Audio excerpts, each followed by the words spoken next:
Welcome back to another video of What's Up Doc. Today I would like to share with you guys a concept that it's been not bothering me per se, that I've been dealing with. Let's put it this way, shall we? Recently I've been meeting a lot of new people, which is very exciting. I think because the mandate and the bans has lifted and we are socializing a lot more, but also at the same time, I've been also meeting people that I haven't seen, obviously, getting together. So I've been meeting new people, and also I'm getting together with all the, acquaintances that it's been a while since we saw each other. And most of that crowd or that group is my generation. And we've been talking a lot, obviously. We haven't seen each other for a long time. We've been talking about how it's been, how the kids are growing up, how is everybody adapting, how has everybody got out of the whole COVID and the worldwide bug, and just catching up. And not to my surprise, I can't say I'm surprised, but almost like I've been comforted by the fact that we are thinking and we're seeing and we're feeling the same thing. It's been not a struggle, but it's been a interesting conversations with the new generation, which is the millennials and the Gen Zs, about us Gen X. And we get into a lot of that discussion because obviously I'm a business owner, I'm a leader, I'm a mentor, I'm a boss. I get to deal with a lot of their mental health challenges, just like I mentioned in so many videos, and which I believe everybody matters. I'm very inclusive. I try to be, relate to their struggles and try to help them gain coping mechanism that can help him, deal with life's challenges. I do feel bad. I feel that they got robbed, unfortunately, with the worldwide bug. They got robbed from 18 months of their lives, of nothing. And they had no other choice but to,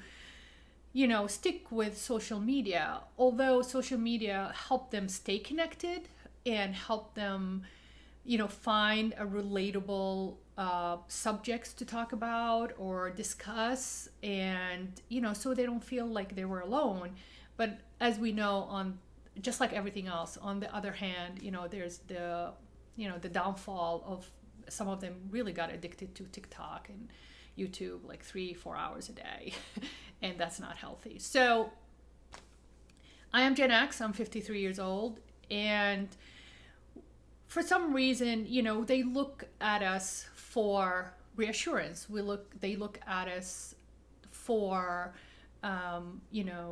trying to fix things for them and try to save the day, or they look at us for advice. But also at the same time, they are very frustrated about what my generation have not done. And they hold us accountable and they hold us responsible for some of the struggles that they're going through these days. One of the things that constantly been said to me is my generation, the Gen X, did not care about the environment. We did not recycle. We did not, where we, try to be a minimalist or try to be a conservative, consumer. But they forget that when I was growing up, the world was busy with other things and we were just not very intuitive about, the environment and Earth. And although there's some, iconic figures in whether politics or, celebrities, they've been talking about, being nicer to the planet since like even the 50s. But to stereotype and judge a whole generation for the outcome of what Earth is going through, that's a bit too, shall we say, harsh. And it's directed, at me when I talk to them. And I'm sure I don't take it personal. I'm sure it's not directed at me, as a person, but at my generation. And I try to reflect back, and I talk to my husband a lot about it, and see, where were we? Where were we in the 70s? I was 70s. I was in elementary school, so I didn't have a car. We didn't drive. Nobody could afford having cars. We did not. I grew up in, obviously in Saudi Arabia, but, we didn't have running water. We had to do well water. So that's out of our control. It get distributed by the town. Rubbish, as far as that, we did not consume that much. Honestly, we did not do a lot of plastic, mostly glass, not paper, tins, a lot of metal tins. I think that's just left over from the war. But I just don't, I don't know what, I wasn't here in the 70s in the United States. I came in 1988. So I don't know, but I don't remember even being in college, things that has been that bad. Anyhow, there was not much awareness. So that's one thing. And the other thing they blame us for is the politics of today. It's because of us, our generation, not voting for the right things and the right people. Maybe, but I mean, I'm not going to go into politics because voting is for candidates. It's not that easy. And I'm learning more about it. I come from a monarchy. Saudi Arabia is a monarchy. Jordan is a monarchy. So women didn't vote in Saudi Arabia. Women didn't drive in Saudi Arabia. So there's really not much that we could do. So we didn't even consume fuel or petrol as much because first of all, it was really expensive and we didn't go anywhere. So that's that. We walked everywhere, or we, just, commuted with other people.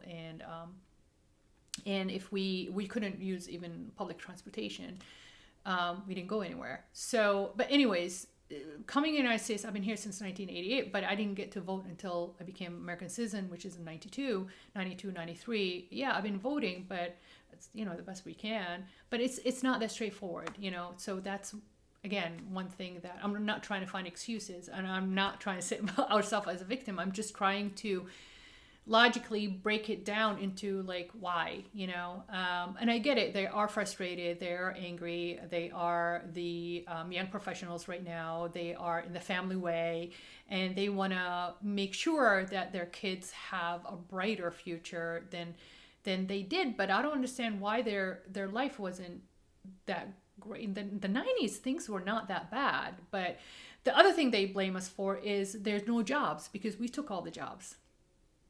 I don't know what that means. We went to school, we graduated, we got a job, we stayed in the job. I don't know how we took all the jobs.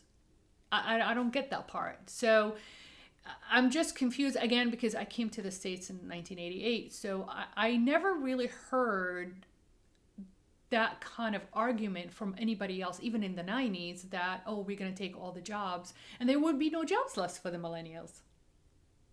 It doesn't make any sense to me.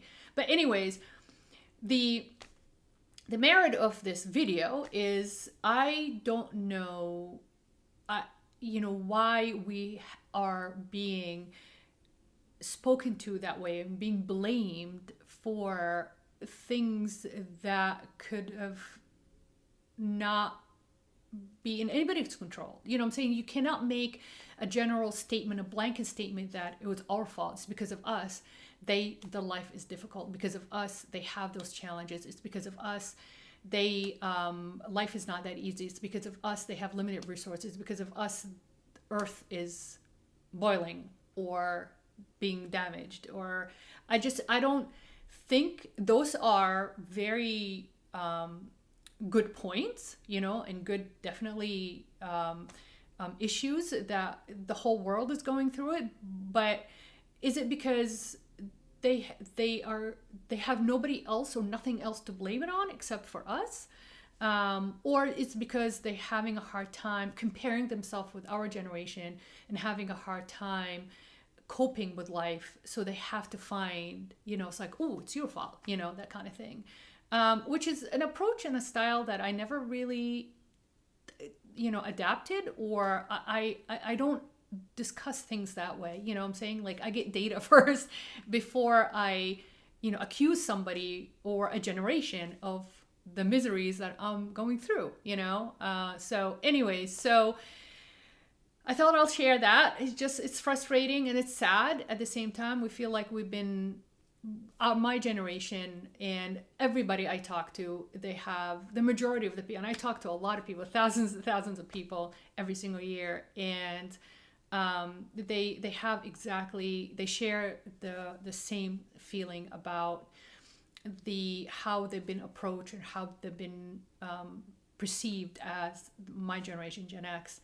But the millennials and the Z Gen, it's very important for them to keep the connection relationship with Gen X as healthy as possible, because we are becoming our advanced years citizens, which are, we've been in the other half of life. We've been in it. We've seen the other side. We've been in the other side.